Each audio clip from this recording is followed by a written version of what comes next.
pouvez pas venir contourner le président du parti, les instances du parti, appeler les gens individuellement. Or, nous ne vous avons pas fermé la porte. Si vous m'appelez, malgré tout ce qui s'est passé entre nous, toute la discourtoisie qu'il y a eu dans nos relations, et malgré tout ce qu'on a fait pour vous, mais malgré tout, si vous m'appelez, je viendrai répondre. Et on discutera. Il a refusé en disant qu'il ne recevrait pas. Je lui ai dit maintenant, j'ai l'impression que le problème est devenu un problème personnel. Je ne sais pas qu'est-ce que je vous ai fait. Je ne sais pas pourquoi il y a une fixation sur ma personne. Je ne sais même pas si c'est une fascination. Je ne sais pas quel est le problème. Mais je m'écarte et je désigne 4 membres du parti qui sont tous des caciques de ce parti et qui ont tous une relation particulière avec toi. En l'occurrence, M. Alioune Sall, ici présent, M. Birame Souleye Diop, ici présent, M. Daouda Ngom et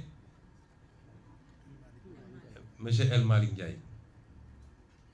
Il m'a dit je ne vais pas les recevoir parce qu'ils m'ont manqué de respect, car cela ne tient. J'ai essayé de le convaincre, finalement il a dit le Premier ministre va les recevoir. Ils sont allés voir le Premier ministre et ils ont discuté sur les questions que le parti avait soulevées, notamment la gestion de la dette, le pouvoir d'achat des Sénégalais, son maintien, à défaut de baisser au moins son maintien au niveau actuel. Ça a été un combat pendant des mois et des mois à la primature. Ensuite, la question des renégociations des contrats stratégiques du pays, sur laquelle nous avons eu des résultats appréciables. Et enfin, la question de la justice et la reddition des comptes, qu'on avait promis aux Sénégalais, mais qui est totalement sabotée depuis qu'on est là. Et sabotée de l'intérieur.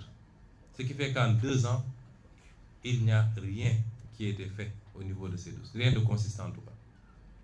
Il dit ces questions, c'est des préoccupations du parti. On a discuté, il a pris l'engagement en disant qu'il m'a avoué qu'il n'avait pris aucun engagement, lui et son ministère des Finances, vis-à-vis du FMI, allant dans le sens de restructuration de la dette, qu'ils ont maintenu la même position et qu'ils travaillaient sur une solution différente, notamment de garantie. D'accord. Sur la question du pouvoir d'achat,